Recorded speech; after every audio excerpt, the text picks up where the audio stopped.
Selamat pagi Bapak, Ibu, Guru, dan teman-teman. Sebelum mendengarkan renungan pagi, marilah kita berdoa. Tuhan, saat ini kami hendak mendengarkan firman-Mu. Berilah pengetahuan dan bimbinglah agar apa yang Engkau firmankan dapat bekerja sesuai kehendak-Mu. Amin. Bacaan diambil dari Matius 5 ayat 3. Berbahagialah orang yang miskin di hadapan Allah, karena merekalah yang mempunyai kerajaan sorga. Ketika kita membaca kata miskin, pada umumnya konotasi kita selalu kepada kemiskinan secara jasmani, yaitu tidak memiliki cukup harta, benda, dan kekayaan duniawi. Tetapi kata miskin dalam teks di atas pada beberapa salinan lainnya ditulis dengan frasa miskin secara rohani atau rendah hati.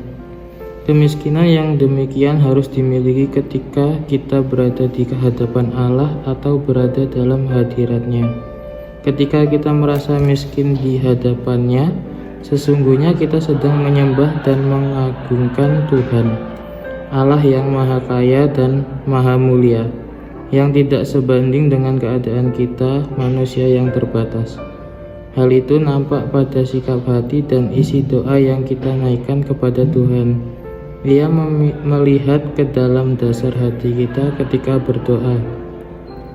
Suatu waktu Yesus memberi perumpamaan tentang dua orang yang berdoa, yaitu seorang Farisi dan pemungut cukai. Keduanya berdoa dengan gaya dan isi doa yang berbeda. Orang Farisi berdoa dengan bangganya menyatakan dirinya sebagai orang yang suci dan taat melakukan hukum Taurat, tidak seperti pemungut cukai yang berada di sampingnya. Ia memandang rendah kepada pemungut cukai itu dan merasa dirinya hebat di hadapan Allah. Namun tidak demikian sebenarnya di pemandangan Allah. Yesus melihat jauh ke dasar hati kedua orang itu dan membenarkan pemungut cukai yang rendah hati atau merasa miskin di hadapan Allah.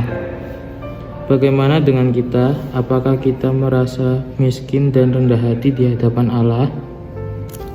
Teks tersebut selanjutnya menyatakan bahwa orang yang miskin secara rohani atau rendah hati adalah yang mempunyai kerajaan sorga. Mari kita berdoa. Tuhan, sekarang kami sudah mendengarkan firman-Mu. Semoga firman yang kami dengar dapat bermanfaat bagi kita semua. Semoga kita semua dapat berbahagia di hadapan Allah, karena merekalah yang mempunyai kerajaan surga. Dalam nama Tuhan Yesus kita sudah mendengarkan firman dan berdoa. Amin.